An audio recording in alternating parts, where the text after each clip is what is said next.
Wisdom ಟೀತನ್ನು ಯಾಕೆ extract ಮಾಡಬೇಕು, ಇದು ಪೇಷಂಟ್ಸ್ಗೆ ಒಂದು ಕ್ವಶನ್ ಇರುತ್ತೆ.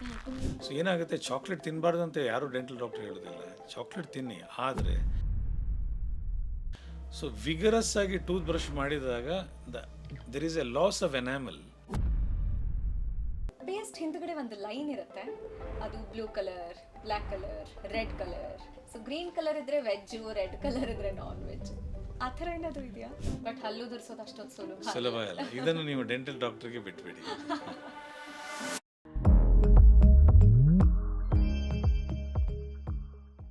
ಹಾಯ್, ಹಲೋ, ನಮಸ್ಕಾರ. ಹೆಲ್ತ್ ಕಾಸ್ಟ್ಗೆ ಪ್ರೀತಿಯ ಸ್ವಾಗತ. ನಾನು ಪಲ್ಲವಿ. ಇವತ್ತಿನ ಸಂಚಿಕೆಯಲ್ಲಿ ನಾವು ಮಾತಾಡ್ತಾ ಇರೋದು ಓರಲ್ ಹೆಲ್ತ್ ಬಗ್ಗೆ. ಅಂದರೆ ನಮ್ಮ ಹಲ್ಲು, ಬಾಯಿ, ವಸಡು ಈ ಎಲ್ಲ ಆರೋಗ್ಯವಾಗಿದ್ರೆ ನಾವು ಕೂಡ ಆರೋಗ್ಯವಾಗಿರ್ತೀವಂತೆ. ಹೌದಾ? ಅದು ಹೇಗೆ ಸಾಧ್ಯ? ಬಾಯಿಗೂ ಓವರ್ ಆಲ್ ಹೆಲ್ತ್ಗೂ ಏನು ಲಿಂಕು? ಅದು ಒಂದು. ಮತ್ತೆ ಇನ್ನೊಂದು, ಈಗಿನ ಕಾಲದಲ್ಲಿ 2-3 ವರ್ಷದ ಮಕ್ಕಳಿಗೆಲ್ಲ ಸಿಕ್ಕಾಪಟ್ಟೆ ರೂಟ್ ಕೆನಲ್ ಟ್ರೀಟ್ಮೆಂಟ್ ಆಗ್ತಾ ಇರುತ್ತೆ. ಸಕ್ಕರೆ ಕೊಡೋದು ತಪ್ಪು ಅಂತ ಗೊತ್ತು, ಬಟ್ ಸಕ್ಕರೆ ಬಿಟ್ಟು ಬೇರೆ ಎಲ್ಲ ಈ ಒಂದು ಹಾನಿಯನ್ನ ಉಂಟು ಮಾಡುತ್ತೆ. ಅದನ್ನು ತಿಳ್ಕೊಳ್ಳೋಣ. ಮತ್ತೆ ಈ ವಾಟ್ಸಪ್ ಯೂನಿವರ್ಸಿಟಿಯಲ್ಲಿ veg toothpaste, non veg toothpaste ಅಂತೆಲ್ಲ ಇರುತ್ತೆ. ವಿಜ್ಞಾನ ಏನು ಹೇಳುತ್ತೆ ಅದನ್ನ ಕೂಡ ತಿಳ್ಕೊಳ್ಳೋಣ. ಎಲ್ಲವನ್ನ ತಿಳಿಸ್ಕೊಳ್ಳೋದಕ್ಕೆ ನಮ್ಮ ಜೊತೆ ಇದ್ದಾರೆ ಡಾಕ್ಟರ್ ವಿಕ್ರಮ್ ಶೆಟ್ಟಿ. 30 ವರ್ಷಕ್ಕಿಂತ ಹೆಚ್ಚು ಅನುಭವ ಇವರಿಗಿದೆ. ಎಂಡೋಡಾಂಟಿಸ್ಟ್, ಡೆಂಟಲ್ ಸರ್ಜನ್ ಇವರು. ಹ್ಯಾಪಿಯೆಸ್ಟ್ ಹೆಲ್ತ್ನ ಯೂನಿಟ್ ಆಗಿರುವಂತಹ ಹ್ಯಾಪಿಯೆಸ್ಟ್ ಪರ್ಲ್ಸ್ ವೈಟ್ ಫೀಲ್ಡ್ನಲ್ಲಿ ಇವರು ಪ್ರಾಕ್ಟೀಸ್ ಮಾಡ್ತಿದ್ದಾರೆ. ಅವರನ್ನ ಸ್ವಾಗತಿಸೋಣ. ಡಾಕ್ಟರ್, ನಿಮಗೆ ಪ್ರೀತಿಯ ಸ್ವಾಗತ. ನಮಸ್ಕಾರ. ಡಾಕ್ಟರ್, ಬೆಳಗ್ಗೆ ಎದ್ದ ತಕ್ಷಣ ಹಲ್ಲುಜ್ಬೇಕು, ರಾತ್ರಿ ಹಲ್ಲುಜ್ಬೇಕು. ಹಲ್ಲುಜ್ಜೋದು ಬರೀ ವಾಸನೆ ಹೋಗ್ಲಿಕ್ಕೆ ಅದಕ್ಕೆ ಇದಕ್ಕೆ ಅಂತ ಅಲ್ಲ. ನನಗೆ ರಿಸರ್ಚಲ್ಲಿ ಗೊತ್ತಾಗ್ತಿರೋದು ಏನು ಅಂತಂದರೆ, ನಮ್ಮ ಬಾಯಿನಲ್ಲಿರುವಂಥ ಬ್ಯಾಕ್ಟೀರಿಯಾ ಬ್ಲಡ್ ಪ್ರೆಷರಿಗೆ, ಡಯಾಬಿಟೀಸ್ಗೆ, ಹಾರ್ಟ್ ಹೆಲ್ತ್ಗೂ ಕೂಡ ಲಿಂಕ್ ಇದೆ ಅಂತ. ಹೇಗೆ ಡಾಕ್ಟರ್? ಇದರ ಸೈನ್ಸ್ನ ಒಂಚೂರು ಎಕ್ಸ್ಪ್ಲೇನ್ ಮಾಡ್ತೀರಾ? Mouth infection can effect your general health. ಈ ಸಂದೇಶವನ್ನು ನಾನು ಜನರಿಗೆ ಕೊಡ್ತೀನಿ. ಓಕೆ. 2 ಸರಿ ನಾವು ಬ್ರಷ್ ಮಾಡ್ತೀವಿ. ನೀವು ಚೆನ್ನಾಗಿ ಬ್ರಷ್ ಮಾಡದಿದ್ರೆ ಡೆಂಟಲ್ ಪ್ಲಾಕ್ ಅಂತ ಡೆಪಾಸಿಟ್ ಹಲ್ಲಿನಲ್ಲಿ ಇರುತ್ತೆ, ನೆಕ್ ಆಫ್ ಟೀತಲ್ಲಿ ಇರುತ್ತೆ. ಇದರಿಂದಾಗಿ ಗಮ್ ಇನ್ಫೆಕ್ಷನ್ ಆಗುತ್ತೆ. ಈ ಪ್ಲಾಕ್ ಸ್ವಲ್ಪ ಸಮಯ ಹಾಗೆ ಬಿಟ್ಟರೆ, ನೀವು ಡೆಂಟಲ್ ಡಾಕ್ಟರ್ ಹತ್ರ ಹೋಗಿ ಟೀತ್ ಕ್ಲೀನ್ ಮಾಡಿಲ್ಲ ಅಥವಾ ನೀವು ಚೆನ್ನಾಗಿ ಬ್ರಷಿಂಗ್ ಟೆಕ್ನಿಕ್ ಯೂಸ್ ಮಾಡಿಲ್ಲ, ಆಗ ಈ ಪ್ಲಾಕ್ ಹಾರ್ಡ್ ಆಗಿ ಟಾಟರ್ ಆಗುತ್ತೆ. ಟಾಟರಿಗೆ ಕ್ಯಾಲ್ಕುಲಸ್ ಅಂತ ಹೇಳ್ತೇವೆ. ಇದರಿಂದ ಗಮ್ ಡಿಸೀಸ್ ಆಗುತ್ತೆ. ಸೊ ಈ ಗಮ್ ಡಿಸೀಸ್ ಆಗಿ ಕ್ರಮೇಣ ಏನಾಗುತ್ತೆ, ಗಮ್ಮಿಗೆ ಇರುವ ಸಪೋರ್ಟ್ ಇದೆ, ಪೆರಡಾಂಟಲ್ ಫೈಬರ್ಸ್, ಅದು ವೀಕನ್ ಆಗಿ ಬರುತ್ತೆ. ಎಷ್ಟಂದರೆ ಟೀತ್ ಮೊಬಿಲಿಟಿ ಆಗ್ಬೋದು. ಸೊ ನೀವು ಟೀತ್ ಮತ್ತು ಗಮ್ಸ್ ಮಾತ್ರ ಅಲ್ಲ, ನಿಮ್ಮ ಟಂಗಲ್ಲೂ ಡೆಪಾಸಿಟ್ಸ್ ಇರುತ್ತೆ, ಒಂದು ವೈಟ್ ಪ್ಯಾಚ್ ಆಗ್ಲಿಕ್ಕೆ ಸಾಕು. ಸೊ ಈ ಟೀತ್, ಗಮ್ ಮತ್ತು ನೀವು ಟಂಗನ್ನು ಕ್ಲೀನ್ ಇಡದಿದ್ದರೆ, that means there is oral infection, ಬಾಯಲ್ಲಿ ಇನ್ಫೆಕ್ಷನ್ ಇದೆ. ಸೊ ಈ ಇನ್ಫೆಕ್ಷನ್ ನಿಮಗೆ ಜನರಲ್ ಹೆಲ್ತಲ್ಲಿ ಹೇಗೆ ಎಫೆಕ್ಟ್ ಆಗುತ್ತೆ? ಹೈ ಬ್ಲಡ್ ಪ್ರೆಷರ್ ಇದ್ದವರಿಗೆ ಸ್ವಲ್ಪ ಬ್ಲಡ್ ಪ್ರೆಷರನ್ನು ಇದು ಜಾಸ್ತಿ ಮಾಡುತ್ತೆ. ಮತ್ತು ನೀವು ಯಾವ ಮೆಡಿಸಿನ್ ತಗೊಳ್ತೀರಾ ಹೈ ಬ್ಲಡ್ ಪ್ರೆಷರ್, ಅದರ ಇಫಿಕಸಿಯನ್ನು ಕಡಿಮೆ ಮಾಡುತ್ತೆ. ಇದು ಒಂದು. ಆಮೇಲೆ ಗಟ್ ಹೆಲ್ತ್, ನಿಮ್ಮ ಸ್ಟಮಕ್ ಹೆಲ್ತ್ಗೆ ಓರಲ್ ಇನ್ಫೆಕ್ಷನ್ ಇದ್ದರೆ ಹೇಗೆ ಎಫೆಕ್ಟ್ ಆಗುತ್ತೆ? ಈ ಓರಲ್ ಇನ್ಫೆಕ್ಷನ್ ಇದ್ದಾಗ ಈ ಬಾಯಲ್ಲಿದ್ದ foreign bacteria it will travel to the gut. It will affect your stomach health ಅಥವಾ gut health. It will affect the absorption of vitamin B12. It will affect the absorption of iron in the stomach. And it will, instead of the normal gut bacteria, it will cause inflammation. So, ಇದರಿಂದಾಗಿ inflammatory bowel syndrome ಆಗ್ಬೋದು. ಮತ್ತು ಒಸಿಡಿನ ಸಮಸ್ಯೆ diabetes ಅವರಿಗೆ ಜಾಸ್ತಿ ಇರುತ್ತೆ. So diabetes ಇದ್ದಾಗ ನಿಮ್ಮ ಒಸಿಡು ಅಥವಾ ನಿಮ್ಮ ಗಮ್ಸನ್ನು ಚೆನ್ನಾಗಿ ಹೆಲ್ತ್ ಮೇಂಟೈನ್ ಮಾಡದಿದ್ದರೆ, it will move from gingivitis to periodontitis. ಅಂದರೆ ಗಮ್ ಫೈಬರ್ಸ್ ವೀಕನ್ ಆಗ್ತಾ ಹೋಗುತ್ತೆ, ಗಮ್ ಡಿಸೀಸ್ ಪ್ರೋಗ್ರೆಸ್ ಆಗುತ್ತೆ, ಆಗ ಟೀತ್ ಶೇಕ್ ಆಗುತ್ತೆ, ಆಮೇಲೆ ಹಲ್ಲು ತೆಗಿಯೋವರೆಗೆ ಹೋಗುತ್ತೆ. You to maintain very well during diabetes. ಈಗ ಕಂಟಿನ್ಯೂ ಮಾಡಿಕೊಂಡು, ನೀವು ಮೌತ್ ಇನ್ಫೆಕ್ಷನ್ ಇದ್ದಾಗ, mouth infection can even travel to the heart. ಇಮಿಡಿಯೇಟಾಗಿ ಆಗೋದಿಲ್ಲ, ಲಾಂಗ್ ಸ್ಟ್ಯಾಂಡಿಂಗ್. ಈಗ ನೀವು ಟೀತ್, ಗಮ್ಸ್ ಮತ್ತು ಟಂಗನ್ನು ಕ್ಲೀನ್ ಹಿಡಿದಿದ್ದಾರೆ, it is an active infection. ಈ ಇನ್ಫೆಕ್ಷನ್ ಬ್ಲಡ್ ಸ್ಟ್ರೀಮ್ ಮೂಲಕ ಟ್ರಾವೆಲ್ ಆಗಿ it can create subacute bacterial endocarditis. So it is very good to keep your teeth, gum and your tongue clean. ಯಾವುದೇ doctor ಹತ್ರ ಹೋದಾಗ, ಏನಾದರೂ ಒಂದು ಹುಷಾರಿಲ್ಲ ಅಂತ ಹೋದಾಗ, ಅವರು ಫಸ್ಟ್ ನಮ್ಮ ಬಾಯನ್ನು ಚೆಕ್ ಮಾಡ್ತಾರೆ. ಕರೆಕ್ಟ್. ಬೇರೆ ಬೇರೆ ಆರ್ಗನ್ನಲ್ಲಿ ಏನಾದರೂ ಸಮಸ್ಯೆ ಆದರೆ ಅದು ನಮ್ಮ ಬಾಯಿನಲ್ಲಿ ಹೇಗೆ ಗೊತ್ತಾಗುತ್ತೆ ಅಂತ? ನೀವು ಮೊದಲು ನೋಡ್ತಾ ಇದ್ದೀರಿ, ಮೆಡಿಕಲ್ ಡಾಕ್ಟರ್ಸ್ ಒಂದು ಟಾರ್ಚಲ್ಲಿ ಚೆಕ್ ಮಾಡ್ತಾ ಇದ್ದಾರೆ, ಟಂಗ್ ಚೀಕ್ಸನ್ನು ಚೆಕ್ ಮಾಡ್ತಿದ್ದಾರೆ. ಈಗ ವೆಲ್ ಇಟ್ ಲೈಟ್ ಇದೆ, ಆದರೂ ಅವರು ನಿಮ್ಮ ಟಂಗನ್ನು ಫಸ್ಟ್ ಚೆಕ್ ಮಾಡ್ತಾರೆ, ಆಮೇಲೆ ಚೀಕ್ ಚೆಕ್ ಮಾಡ್ತಾರೆ.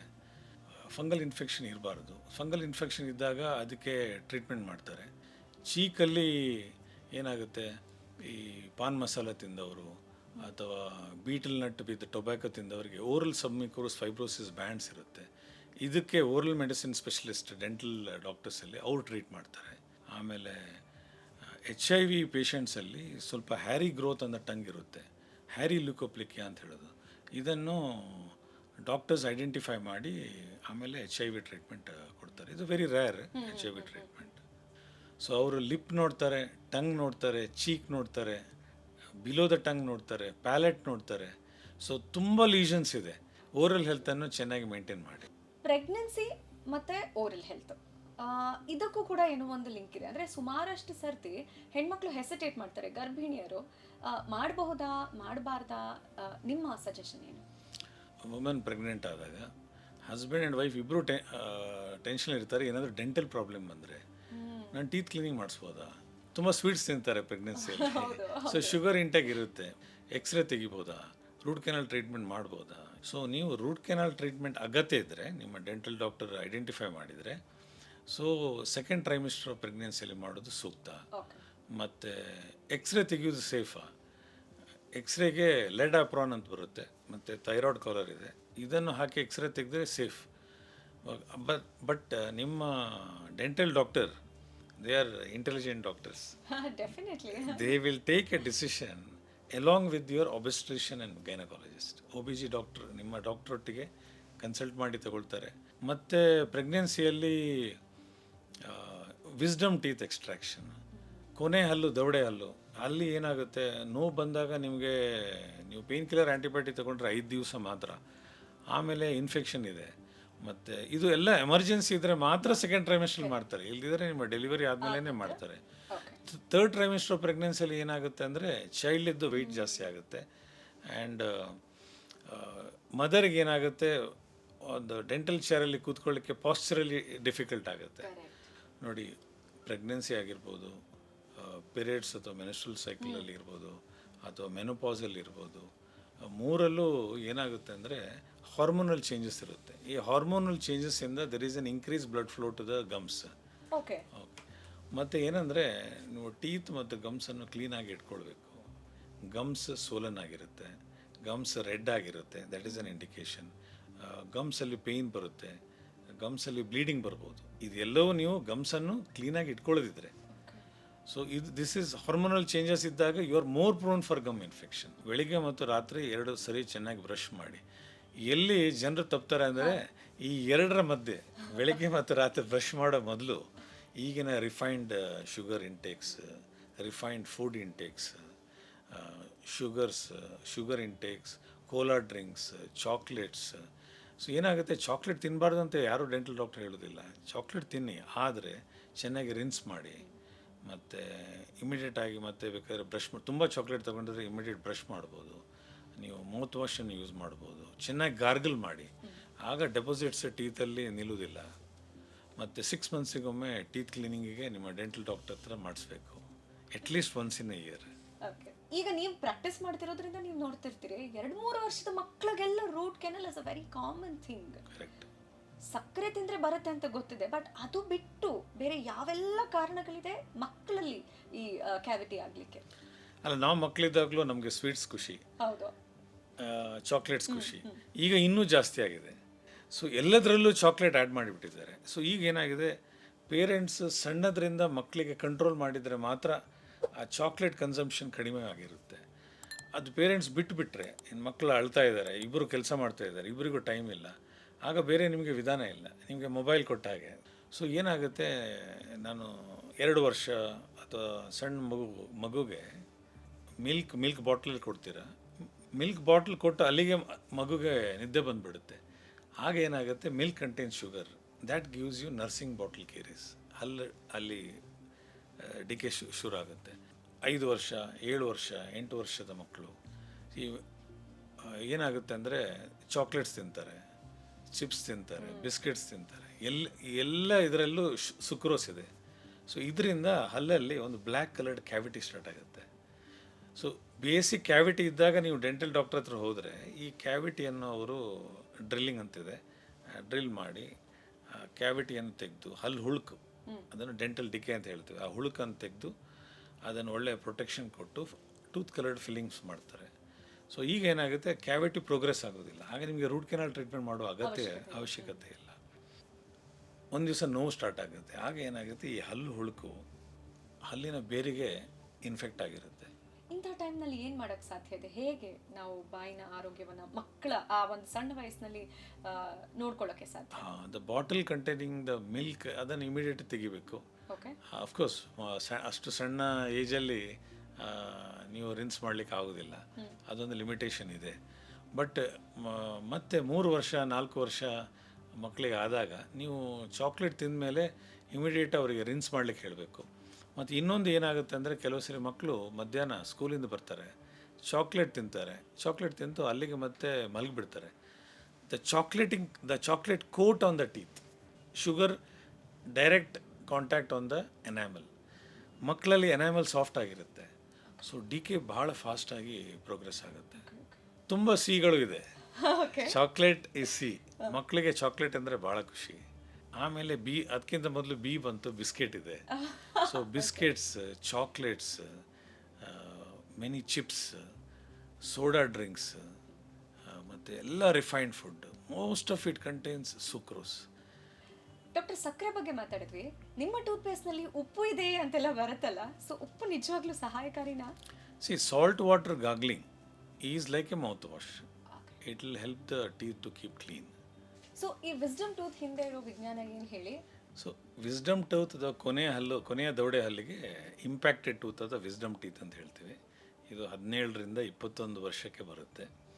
ಇದು ಹೇಗೆಂದರೆ ಮೇಲಿನ ಕೊನೆಯ ಹಲ್ಲು ಮತ್ತು ಕೊನೆಯ ಕೆಳಗಿನ ದವಡೆ ಹಲ್ಲು, ಇದು ಎರಡು ಒಂದೇ ಡೈರೆಕ್ಷನಲ್ಲಿ ಬಂದರೆ ಹಲ್ಲು ತೆಗೆಯೋ ಅಗತ್ಯ ಇಲ್ಲ. If the teeth are in occlusion, if the teeth are in alignment, wisdom teeth, most of the wisdom teeth same ಅಲೈನ್ಮೆಂಟಲ್ಲಿ ಇರುವುದಿಲ್ಲ. ವಿಸ್ಡಮ್ ಟೂತ್ ಪೇಯ್ನ್ ಇದ್ದಾಗ ವಿಸ್ಡಮ್ ಟೂತ್ ತೆಗಿಬೇಕು ಅಂತ ಹೇಳ್ತಾರೆ, ಅಂದರೆ ಎಕ್ಸ್ಟ್ರಾಕ್ಟ್ ಮಾಡಬೇಕು ಅಂತ. ಈ ವಿಸ್ಡಮ್ ಟೀತನ್ನು ಯಾಕೆ ಎಕ್ಸ್ಟ್ರಾಕ್ಟ್ ಮಾಡಬೇಕು, ಇದು ಪೇಷಂಟ್ಸಿಗೆ ಒಂದು ಕ್ವಶನ್ ಇರುತ್ತೆ. ಸೊ ಬೇರೆ ಡೈರೆಕ್ಷನಲ್ಲಿ ಬಂದಾಗ ಏನಾಗಿರುತ್ತೆ ಅಂದರೆ, ದ ಗಮ್ ಟಿಶ್ಯೂ, ವಸಡು ಏನಿದೆ ವಿಸ್ಡಮ್ ಟೂತ್ ಅರೌಂಡ್, ಅದು ಇನ್ಫೆಕ್ಟ್ ಆಗಿರುತ್ತೆ. ವಿಸ್ಡಮ್ ಟೂತ್ ಇದ್ದು ರೂಟ್ ಇನ್ಫೆಕ್ಟ್ ಆಗಿರುತ್ತೆ. So the infection of the gum and the root around the wisdom tooth, it is called as pericoronitis. ಇದು ತುಂಬ ನೋವು ಕೊಡುತ್ತೆ. ಮತ್ತು ಇದಕ್ಕೊಂದು ಸ್ಪೆಷಲಿಸ್ಟ್ ಅವರು ಇದ್ದಾರೆ, ಮ್ಯಾಕ್ಸಿಲೋಫೇಶಿಯಲ್. ನಿಮ್ಮ ಡೆಂಟಲ್ ಸರ್ಜನ್ ತೆಗಿತಾರೆ, ಇಲ್ಲದ್ರೆ ಮ್ಯಾಕ್ಸಿಲೋಫೇಶಿಯಲ್ ಸರ್ಜನ್ ಅವರು ವಿಸ್ಡಮ್ ಟೀತನ್ನು ಎಕ್ಸ್ಟ್ರಾಕ್ಟ್ ಮಾಡ್ತಾರೆ. ಅಂದರೆ ನೀವು ಹೇಳಿದ್ದು ಒಂದು ಅರ್ಥ ಆಗೋದೇನು ಅಂದರೆ, ಎರಡು ಮೇಲ್ಗಡೆ ಕೆಳಗಡೆ ಒಂದೇ ಅಲೈನ್ಮೆಂಟಲ್ಲಿ ಬಂದರೆ ತೆಗೆಯೋ ಅವಶ್ಯಕತೆ ಇಲ್ಲ. ಸೊ ಅಲೈನ್ಮೆಂಟಲ್ಲಿ ಬರಬೇಕು ಅಂದರೆ ನಾವೇನು ಮಾಡಬೇಕು? ಇಲ್ಲ, this is not in your hand. It is functional, it is developmental, it's in God's hand. Okay. But ಸುಮಾರಷ್ಟು ನಿಮ್ಮ ಪೇಷಂಟ್ಸ್ ಕೂಡ ನಿಮ್ಮ ಹತ್ರ ಬಂದು ಕೇಳುವಂಥ ಪ್ರಶ್ನೆಗಳನ್ನ ಈಗ ಒಂದು ರ್ಯಾಪಿಡ್ ಫೈರಲ್ಲಿ ಕವರ್ ಮಾಡೋಣ ಅಂತ. ಓಕೆ, ಸೊ ನಾನು ಕೇಳ್ತಾ ಹೋಗ್ತೀನಿ, ತಪ್ಪು ಕಲ್ಪನೆಗಳನ್ನ ನೀವು ಸರಿನಾ ಹೌದಾ ಅಂತ ಹೇಳ್ತಾ ಅದನ್ನ ತಿದ್ದುತ್ತಾ ಹೋಗಿ. ಮೊದಲನೇ ತಪ್ಪು ಕಲ್ಪನೆ, ಹಲ್ಲಿದ್ರೆ ಮಕ್ಕಳಿಗೆ ಅಂದ್ರೆ ಪುಟಾಣಿಗಳಿಗೆ ಬ್ರಷ್ ಮಾಡಿಸುವ ಅವಶ್ಯಕತೆ ಇಲ್ಲ. 2 ವರ್ಷದ ಮಕ್ಕಳಿಗೆ parent guided brushing, baby tooth brush ಅಂತ ಬರುತ್ತೆ. ಟೀತನ್ನು ಕ್ಲೀನಾಗಿ ಇಡಲೇಬೇಕು, ಯಾಕೆಂದರೆ anything containing sugar will create A cavities. ಮಕ್ಕಳು ಕೇಳೋದಿಲ್ಲ, 1 ನಿಮಿಷ ಬ್ರಷ್ ಮಾಡಿ ಅಲ್ಲೇ ಇಟ್ಬಿಡ್ತಾರೆ. ಸೊ ಇದೆಲ್ಲ ಚಾಲೆಂಜಸ್ ಪೇರೆಂಟ್ಸಿಗೆ ಇದೆ, ನಮಗೂ ಅರ್ಥ ಆಗುತ್ತೆ ಡೆಂಟಲ್ ಡಾಕ್ಟರ್ ಆಗಿ. ಬಟ್ ಆದಷ್ಟು ನೀವು ಸಣ್ಣದ್ರಿಂದ ಅವರನ್ನು ತಿದ್ದುಪಡಿ ಮಾಡಿದರೆ ಅವರಿಗೆ ಟೀತನ್ನು 2 ಸರಿ ಬ್ರಷ್ ಮಾಡ್ತಾರೆ, ಸಡನ್ನಾಗಿ 1 ನಿಮಿಷ ಮಾಡಿ ಅಲ್ಲೇ ಬಿಟ್ಬಿಡ್ತಾರೆ. ಚೆನ್ನಾಗಿ ಬ್ರಷ್ ಮಾಡಲಿ, ತುಂಬ ಹೊತ್ತು ಮಾಡಬೇಕಂತಿಲ್ಲ, 1 to 2 ಮಿನಿಟ್ಸ್ ನೀವು ಚೆನ್ನಾಗಿ ಬ್ರಷ್ ಮಾಡಿದರೆ ಟೀತ್ ಕ್ಲೀನಾಗಿರುತ್ತೆ. ಓಕೆ, ಇನ್ನೊಂದು ಅಭಿಪ್ರಾಯ ಏನು ಅಂದರೆ, ಗಟ್ಟಿಯಾಗಿ ಹಾರ್ಡಾಗಿ ಬ್ರಷ್ ಮಾಡಿದ್ರೆ ಹಲ್ಲು ಕ್ಲೀನ್ ಆಗಿರುತ್ತೆ ಅಂತ, ಇದು ಹೌದಾ? ಇದು ಮಕ್ಕಳಲ್ಲಿ ಅಥವಾ ಎಡಲ್ಟ್ಸಲ್ಲಿ ಬಹಳ ಕಾಮನ್. ಈಗಿನ ಒಂದು ಬ್ಯುಸಿ ಲೈಫಲ್ಲಿ ಹಸ್ಬೆಂಡ್ ವೈಫ್ ಇಬ್ಬರು ವರ್ಕ್ ಮಾಡ್ತಾ ಇದ್ದಾರೆ, ನೀವು ಆಫೀಸಿಗೆ ಬೆಳಿಗ್ಗೆ ರಶ್ ಮಾಡ್ತಾ ಇದ್ದೀರಾ. ಆ ರಶ್ಶಿಂಗ್ ಟೆನ್ಷನಲ್ಲಿ ನೀವು ವಿಗರಸ್ ಆಗಿ ಟೂತ್ ಬ್ರಷ್ ಮಾಡ್ತೀರಾ. ಸೊ ವಿಗರಸ್ ಆಗಿ ಟೂತ್ ಬ್ರಷ್ ಮಾಡಿದಾಗ there is a loss of enamel, loss of cementum ಆಗುತ್ತೆ. ಈ 2 ಟಿಶ್ಯೂಸ್ ನೆಕ್ ಆಫ್ ಟೀತಲ್ಲಿ ಬಹಳ ಕಾಮನ್. ಆಗ ಪೇಷಂಟ್ಸ್ಗೆ ಸೆನ್ಸಿಟಿವಿಟಿ ಆಗುತ್ತೆ, ಆಗ ನೀವು ಡೆಂಟಲ್ ಡಾಕ್ಟರ್ ಹತ್ರ ಬರ್ತೀರಾ. ಮತ್ತು ನೀವು ಸಾಫ್ಟ್ ಟೂತ್ ಬ್ರಷ್ ಅಥವಾ ultra soft tooth brush use ಮಾಡಬೇಕು. ಹಾರ್ಡ್ ಟೂತ್ ಬ್ರಷ್ ಯೂಸ್ ಮಾಡಿದರೂ ಲಾಸ್ ಆಫ್ ಎನಾಮಲ್ ಆಗುತ್ತೆ. ಚೂಯಿಂಗ್ ಗಮ್ನ ತಿಂದರೂ ಕೂಡ ಬ್ರಷ್ ಮಾಡಿದಷ್ಟೇ ಇಫೆಕ್ಟಿವ್ ಅಂತೆ, ಹೌದಾ? ಮಕ್ಕಳಿಗೆ ಅಥವಾ ಕೆಲವು ಅಡಲ್ಟ್ಸ್ಗೆ ನಿಮ್ಮ ಟೆನ್ಷನ್ ರಿಲೀವ್ ಮಾಡಲಿಕ್ಕೆ ಅಥವಾ ಏನೋ ಒಂದು ಹಾಲಿಡೇಯಲ್ಲಿ ಖುಷಿಗೆ ಅಥವಾ ಫ್ರೆಂಡ್ಸ್ ಮಾಡ್ತಾ ಇದ್ದಾರೆ ಅಂತ ಚಿವಿಂಗ್ ಗಮ್ ಸ್ಟಾರ್ಟ್ ಮಾಡ್ತಾರೆ. ಚಿವಿಂಗ್ ಗಮ್ಮಲ್ಲಿ ಝೈಲಿಟಾಲ್ ಚಿವಿಂಗ್ ಗಮ್ ಅಂತ ಸ್ಟಾರ್ಟ್ ಆಗಿದೆ. ಅಂದರೆ ಈಗ ಆ್ಯಂಟಿ ಕ್ಯಾವಿಟಿ ಚಿವಿಂಗ್ ಗಮ್ಸ್ ಅಂತ ಹೊಸ ಕಾನ್ಸೆಪ್ಟ್ ಬಂದಿದೆ. ಸೊ ಇದರಲ್ಲಿ ನಿಮಗೆ ಟೀತ್ ಬ್ರಷ್ ಮಾಡಿದಷ್ಟು ಇಫೆಕ್ಟಿವ್ ಇಲ್ಲ. Teeth brushing with tooth paste ಮಾಡಿದಷ್ಟು ಇಫೆಕ್ಟ್ ಚಿವಿಂಗ್ ಗಮ್ಸಲ್ಲಿ ಇಲ್ಲ. ಸೊ ದ ಝೈಲಿಟಾಲ್ ಚಿವಿಂಗ್ ಗಮ್ಮಿಂದ ಒಂದು ಇದು ಆ್ಯಂಟಿ ಕ್ಯಾವಿಟಿ ಚಿವಿಂಗ್ ಗಮ್ಸ್ ಸ್ವಲ್ಪ ಮಾತ್ರ ಒಂದು ಬೆನಿಫಿಟ್ ಇದೆ. ಮತ್ತು ಡಾಕ್ಟರ್, ಹಲ್ಲು ಬೆಳ್ಳಗಿದ್ರೆ 100% ಕ್ಲೀನ್ ಇರುತ್ತೆ ಅನ್ನೋದು ಒಂದು ಅಭಿಪ್ರಾಯ, ಇದು ಹೌದಾ? White teeth is what a dental doctor expects. But ನಿಮ್ಮದು ಫ್ರಂಟ್ ಟೀತ್ ವೈಟ್ ಇದ್ದು ನಿಮ್ಮ ಡೆಂಟಲ್ ಡಾಕ್ಟರ್ ನೋಡುವಾಗ ಅಲ್ಲನ್ನು ಚೆಕ್ ಮಾಡುವಾಗ ಬ್ಯಾಕ್ ಟೀತಲ್ಲಿ ಕ್ಯಾವಿಟೀಸ್ ಇದೆ, ಗಮ್ಸಲ್ಲಿ ವೈಟ್ ಡೆಪಾಸಿಟ್ ಪ್ಲಾಕ್ ಇದೆ, ಪ್ಲಾಕ್ ಹಾರ್ಡಾಗಿ ಟಾಟರ್ ಇದೆ, ಇಷ್ಟು ಇದ್ದು ನಿಮ್ಮ ಫ್ರಂಟ್ ಟೀತ್ ವೈಟ್ ಇದ್ದರೆ it is not having a patient is not having a good oral hygiene. Tooth ಪೇಸ್ಟ್ನಲ್ಲಿ ಸಕ್ಕರೆ ಇರುತ್ತಂತೆ, ಹೌದಾ? The use of the toothpaste is to see that teeth are clean. The content of the toothpaste is anti-cavity. So ಟೂತ್ಪೇಸ್ಟಲ್ಲಿ sugar ಅಲ್ಲ, ಟೂತ್ಪೇಸ್ಟಲ್ಲಿ fluoride ಇದೆ. Okay. ನೀವು toothpaste choose ಮಾಡುವಾಗ ಫ್ಲೋರೈಡ್ ಇದ್ದ Toothpaste ಟೂತ್ಪೇಸ್ಟನ್ನು ನೀವು ಚೂಸ್ ಮಾಡ್ತೀರಾ. ಮನೆಮದ್ದು ಹಲ್ಲಿನ ಸಮಸ್ಯೆಗಳಿಗೆ ಪರಿಣಾಮಕಾರಿಯಂತೆ, ಹೌದಾ? ಲವಂಗ ಆಗಿರಬಹುದು ಅಥವಾ ಬೇವಾಗಿರಬಹುದು. ಹಲ್ಲು ನೋವು ಮತ್ತು ಕಿವಿ ನೋವು ಇದೆರಡನ್ನೂ ಟಾಲರೇಟ್ ಮಾಡಲಿಕ್ಕೆ ಆಗೋದಿಲ್ಲ, ಮಕ್ಕಳಾಗಲಿ ಅಡಲ್ಟ್ಸ್ ಆಗಲಿ. ನೀವು ಡೆಂಟಲ್ ಡಾಕ್ಟರ್ ಹತ್ರ ಹೋಗೋವರೆಗೆ ಮನೆ ಮದ್ದನ್ನು ಕೆಲವರು ಯೂಸ್ ಮಾಡ್ತಾರೆ, ಹೌದು. ಸ್ಪೆಷಲಿ ಕ್ಲೋವ್ ಅಥವಾ ಲವಂಗ. ಇದರಿಂದ it has a effect to relieve some amount of sensitivity and pain. So ಲವಂಗದಲ್ಲಿ ಯೂಜಿನಾಲ್ ಇದೆ, ಕ್ಲೆವಲಿನಿಕ್ ಆ್ಯಸಿಡ್ ಇದೆ, ಸ್ವಲ್ಪ ರಿಲೀಫ್ ಕೊಡುತ್ತೆ. ಇದರಿಂದಾಗಿ ನಿಮ್ಮ ಸ್ವಲ್ಪ ನೋವು ಕಡಿಮೆ ಆಗುತ್ತೆ. ಇದು ಡೆಂಟಲ್ ಡಾಕ್ಟರ್ ಹತ್ರ ಹೋಗುವವರೆಗೆ ಮಾತ್ರ. Okay. But it is not the treatment. Mouth wash use ಮಾಡಿದರೆ ಸಾಕು, ಬ್ರಷ್ ಮಾಡುವ ಅವಶ್ಯಕತೆ ಇಲ್ಲ, ಇದು ಹೌದಾ? ಇಲ್ಲ, ಆ ಮೌತ್ ವಾಶಿದ ಕಂಟೆಂಟ್ ಏನಿದೆ ಮತ್ತು it helps the teeth clean. But the mouthwash cannot replace the toothbrush. Doctor, WhatsApp ಯೂನಿವರ್ಸಿಟಿಯಲ್ಲಿ ಈ ಕ್ವೆಶ್ಚನ್ ತುಂಬ ಓಡಾಡುತ್ತೆ. ಪೇಸ್ಟ್ ಹಿಂದ್ಗಡೆ ಒಂದು ಲೈನ್ ಇರುತ್ತೆ, ಅದು blue colour, black colour, red colour, green colour. So green colour ಇದ್ರೆ ವೆಜ್ಜು, ರೆಡ್ ಕಲರ್ ಇದ್ರೆ non veg, ಆ ಥರ ಏನಾದರೂ ಇದೆಯಾ? ವೆಜ್ ನಾನ್ ವೆಜ್ ಟೂತ್ಪೇಸ್ಟ್ ಅಂತ ಇಲ್ಲ. Okay. So basically it is a manufacturing guideline for the manufacturer. ಎಲ್ಲ standard toothpaste from standard dental companies ಅದರ ಕಂಟೆಂಟನ್ನು food and drug administration pass ಮಾಡಿರುತ್ತೆ. ಸೊ ಅದರಲ್ಲಿ basically fluoride content to prevent cavities. So these are all manufacturing guidelines ಮಾತ್ರ ಇದು. Doctor, ನಾವು almost show ಕೊನೆಯಲ್ಲಿದ್ದೀವಿ. ನಾನು ಆಗಲೇ ಹೇಳ್ದಂಗೆ ಎಲ್ಲ ಓರಲ್ ಹೆಲ್ತ್ ಅನ್ನೋದು it's a very very vast subject. General health oral ಹೆಲ್ತ್ಗೆ ಇರೋ ಲಿಂಕ್ ಅನ್ನಷ್ಟೇ ನಾವು ಈ ಒಂದು ಸಂಚಿಕೆಯಲ್ಲಿ ಕವರ್ ಮಾಡ್ತಾ ಇದ್ದೀವಿ. ಒಂದು ಪ್ರಶ್ನೆ ಕೇಳಬೇಕು. ಈಗ ಆಫೀಸ್ಗಳಲ್ಲಾಗಿರ್ಬಹುದು ಅಥವಾ ಸ್ಕೂಲ್ಗಳಲ್ಲಾಗಿರ್ಬಹುದು, ಮನೆಯಲ್ಲೂ ಕೂಡ ಅಷ್ಟೇ, ಒಂದೇ ತಟ್ಟೆಯಲ್ಲಿ ತುಂಬ ಜನ ಊಟ ಮಾಡ್ತಾರೆ, ಒಂದೇ ಚಮಚನ ಎಲ್ಲರೂ ತಿಂತಾರೆ.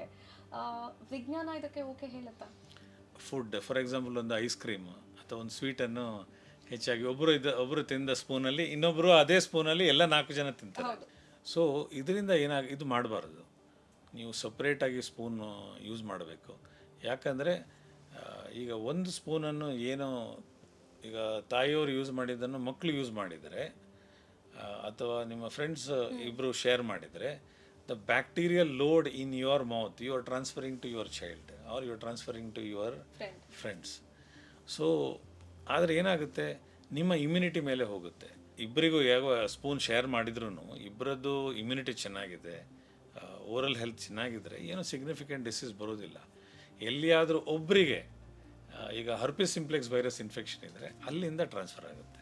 ಸೊ ಈ ಕೇರನ್ನು ತಗೊಳ್ಬೇಕು. ಆದಷ್ಟು ಸೇಮ್ ಸ್ಪೂನನ್ನು ಯೂಸ್ ಮಾಡಬೇಡಿ. Don't transfer your microbial load or bacteria from your mouth to your brother, your sister or your parents or your friends. Okay. ಎಮೋಷನ್ಸ್ನ ಬೇರೆ ಥರ ಹಂಚ್ಕೊಳ್ಳಿ, ಚಮಚದಲ್ಲಿ ಅಲ್ಲ, ಸ್ಪೂನಲ್ಲಿ ಹಂಚ್ಕೊಳ್ಬೇಡಿ.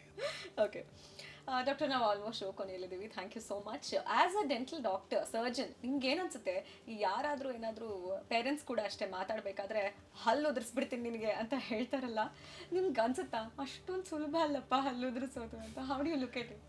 ಈಗ ಅದನ್ನು ಹೆಚ್ಚಾಗಿ ಮಕ್ಕಳು ಓದಿದಾಗ ನಿಮ್ಮನ್ನು ಹಲ್ಲು ಉದುರಿಸ್ತೇನೆ ಅಂತ ಹೇಳ್ತಾರೆ. ಅದೊಂದು it is a way of telling the children that we will be strict so that you read. But ಹಲ್ಲು ದುರ್ಸೋದು ಅಷ್ಟೊಂದು ಸುಲಭ ಅಲ್ಲ. ಇದನ್ನು ನೀವು ಡೆಂಟಲ್ ಡಾಕ್ಟರ್ಗೆ ಬಿಟ್ಬಿಡಿ. ಥ್ಯಾಂಕ್ ಯು ಡಾಕ್ಟರ್, ನಮ್ಮ ಸ್ಟುಡಿಯೋಗೆ ಬಂದಿದ್ದಕ್ಕೆ ಇಷ್ಟೆಲ್ಲ ಮಾಹಿತಿಯನ್ನು ಹಂಚ್ಕೊಂಡಿದ್ದಕ್ಕೆ ಥ್ಯಾಂಕ್ ಯು ಸೊ ಮಚ್. ತುಂಬ ಥ್ಯಾಂಕ್ಸ್.